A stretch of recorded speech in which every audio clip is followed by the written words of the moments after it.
Welcome to the Raw Food Health Empowerment Podcast. I'm your host, Samantha Salmon, National Board Certified Health and Wellness Coach, and today we are talking about how to lose weight without losing muscle. First, I want to start with why is it so important to not lose the muscle, right? Like I know in the beginning of my journey, I was concerned about gaining weight, right? And I was always trying to lose weight, looking at the scale, because I was really chubby. Then I went vegan and I gained 20 pounds. I got to like my max weight of 140, which at 5'3" is like the end, is the max before you start to hit overweight, according to the medical BMI charts, right? But what I didn't know back then is that there's so many things that make up weight, you know? There's our organs, our bones. Of course, we don't want to lose that. And muscle. And muscle is so important, especially for women. One, as we age, we want muscle to make sure that we can, maneuver without falling down. Slips and falls end up putting elderly women into the hospital, and sometimes they don't make it out. Secondly, the stronger your lower body, the bigger your brain, right? So there's a correlation there with strength, muscle development, and the size of the brain, right? Thirdly, because of that, right, muscle burns fat, and fat works against cognitive function, right? Excess fat works against cognitive function because of how it, depending on where the fat distribution is too, it basically operates like another organ, It disrupts hormonal balance.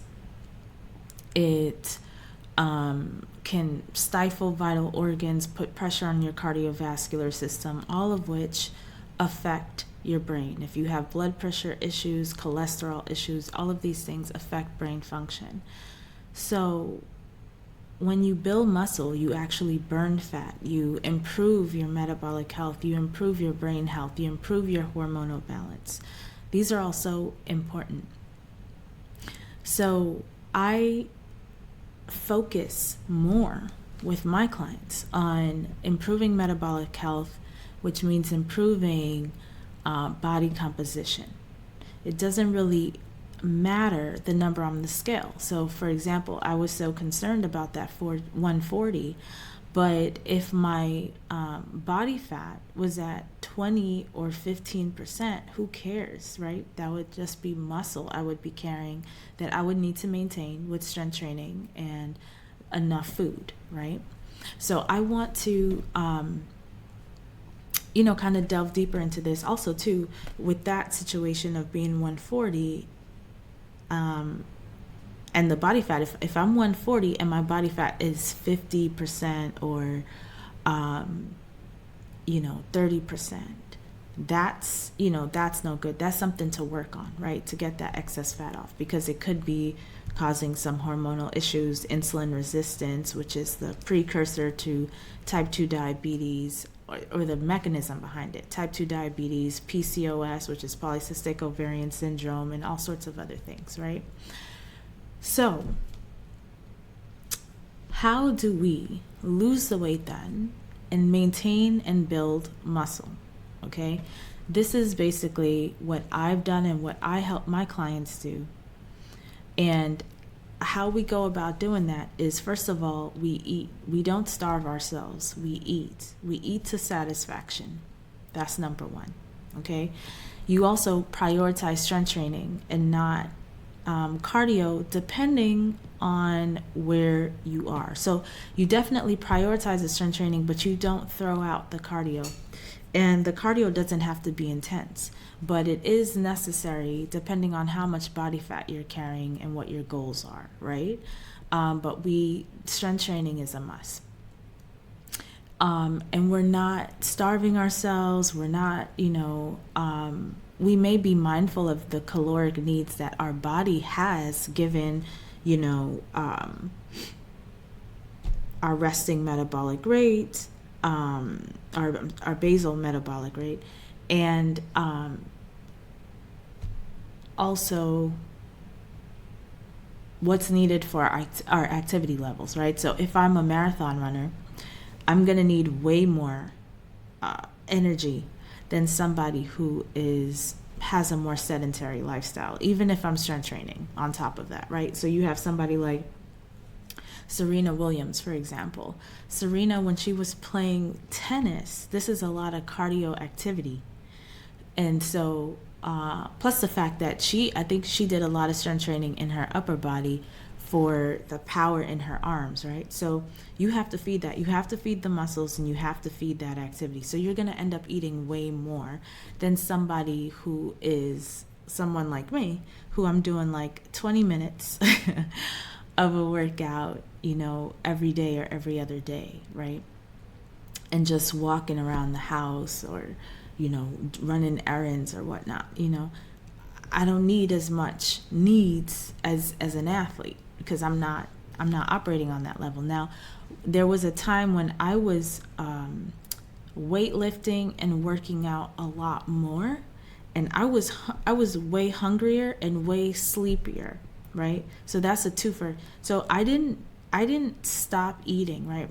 Like, I ate, but I was really mindful too about what I was eating, because I had body fat that I was looking to lose.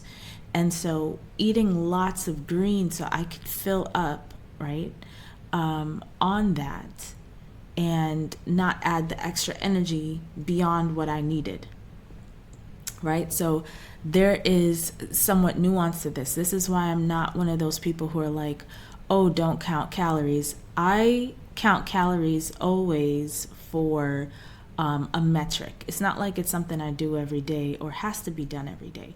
When I first went raw, I was counting calories to make sure I ate enough, because I was concerned that, I wasn't eating enough. Sometimes it's helpful to make sure you're not overeating, right? Especially if you're eating cooked food, because you can be a whole food, high raw vegan and gain weight.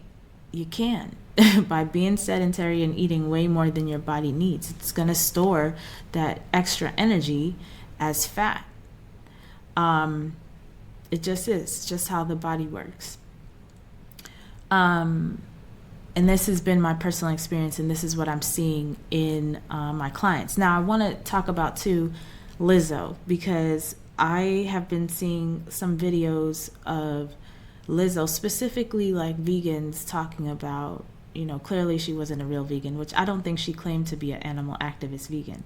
But at one point she was eating raw, and she was obviously eating vegan and promoting a lot of vegan processed food. And so recently she was interviewed and said that, she struggled with her weight because she was eating a lot of vegan processed food. I can relate to that, because at the beginning of my vegan journey, I ate a lot of bread and pasta. Yeah, I experimented with the tofurkeys and stuff like that. We didn't have all the stuff that is available now back in 2008, 2009. There wasn't, tofurkey was like the main thing, and they had everything basically. They had like a bacon thing, they had the chicken stuff, but I wasn't into it. Like, I would try it with the hopes that it would taste decent, and it didn't do it for me. But I did eat a lot of bread. I ate a lot of pasta, and that stuff had me gaining weight. Now I know, after looking at my body composition and experimenting, that this stuff makes me retain a lot of water, right? It could be the salt in there, plus I'm adding salt to other stuff. I don't know. But I tend to retain a lot of water, plus the quantity.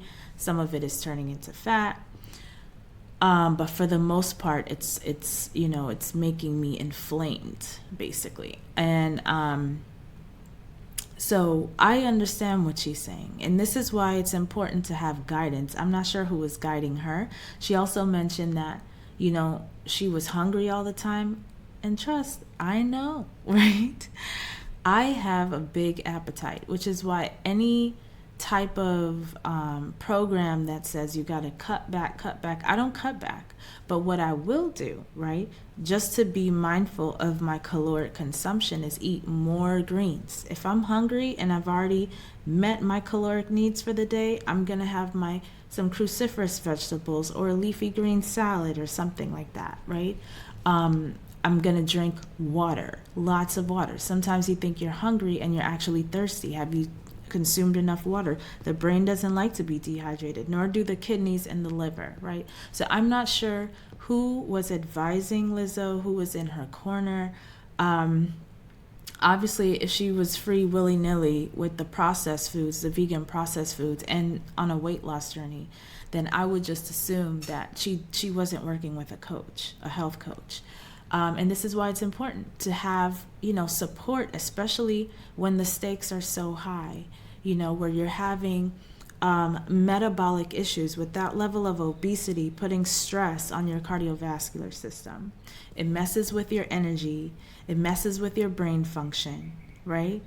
And it can contribute to high stress. Now, another thing I want to mention here is sleep. Okay, so I mentioned when I started really lifting heavy and, doing my hour-long walks and things like that, I was really tired, right? And this definitely happens in the beginning as your body is adjusting to this new level of activity. You get really tired. You get really good sleep. It's really important to have a routine, right? So you basically start to treat yourself like an athlete, right? Athlete light with consistency. We see now in the data that, typically we say you need to get 7 to 9 hours of sleep, right? Which I would say is still a good metric to work towards. However, what we're seeing now as a potential is that as long as you have consistency in your routine, right? And you're getting to bed before midnight,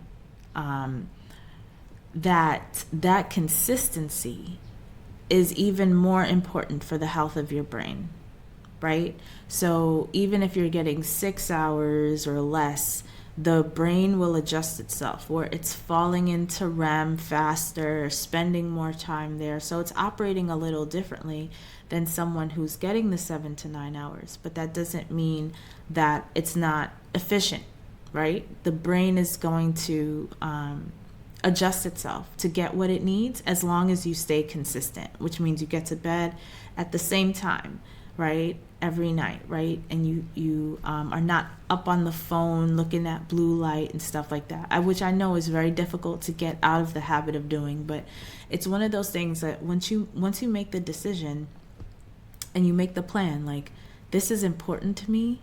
My sleep is my sacred space. This is where I commune with God. This is where I, give up all my worries to God so I can lay and rest in full surrender in Him.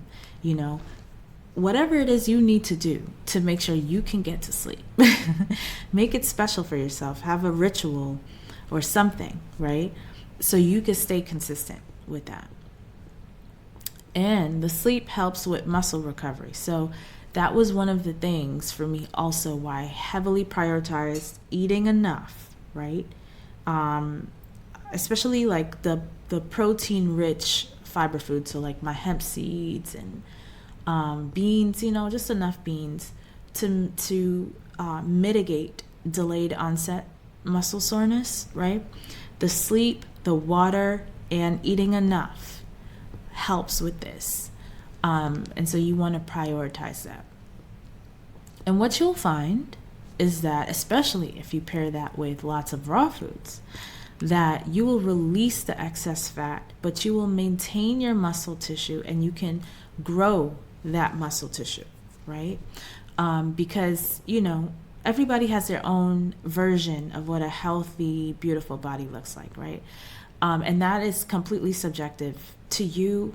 And, I don't believe in body shaming, number one. Number two, I don't believe in shaming people's perception of what they want for a healthy body, right? Nobody should be shaming wants, hopes, and dreams. And to me, a healthy body has muscle on it, right? And so for me personally, right, I'm not looking necessarily for thighs that don't touch. I've always had thunder thighs, as a friend of mine used to call it, thunder thighs, right? But I love my thighs. I love the muscle development in my legs. And yes, my thighs rub. And I go through jeans. I go through, which is why I don't wear jeans anymore, but even pants. I go through pants because of the rubbing. But at the same time, I have beautiful legs that I love, And that's because there's muscle there. There's muscle development there.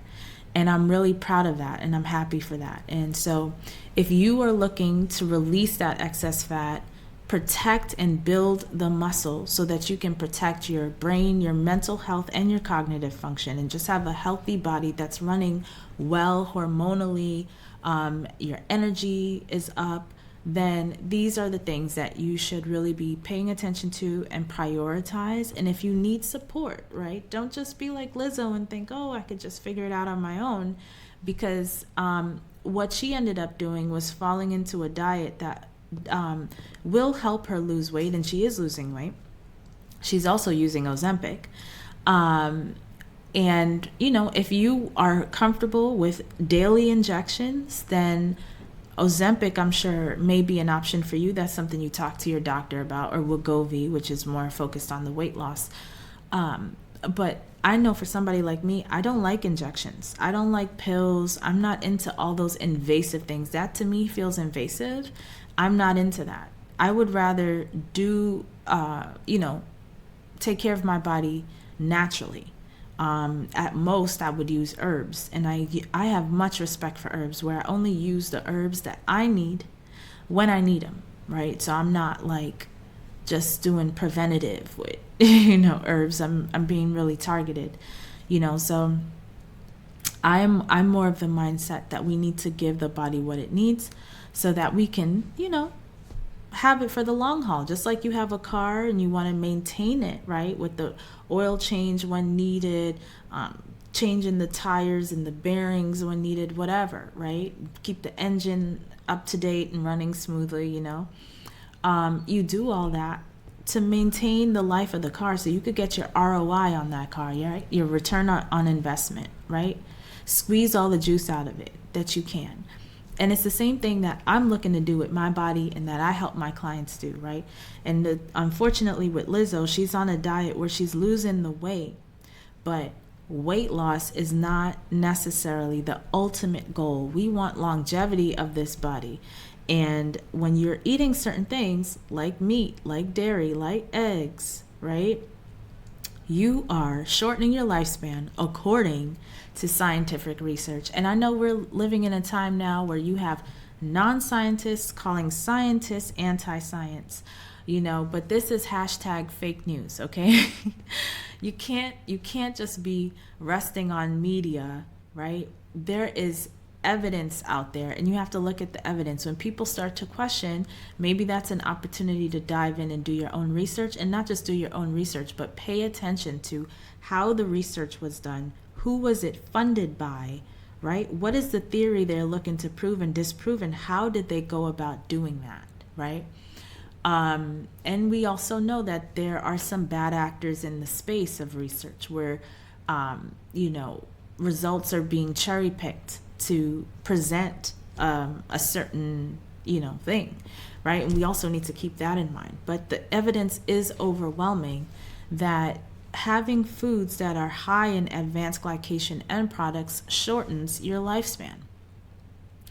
Having foods that are high in saturated fat and cholesterol puts a lot of stress on your cardiovascular system, and this is the number one killer in America and most developed countries. So her diet right now is not one of top health, even though it is helping her lose weight, mostly probably because of the Ozempic as well.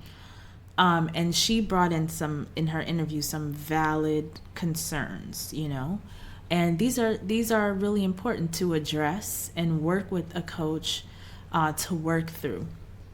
Okay, so what I want to leave you with is a really nice gift. So if you're ready to reset your body, protect your muscle, and finally have more energy and focus, I've got a nice free resource for you. It's called the Brain Reboot Plan, 5 simple daily shifts for more focus, energy, and peace.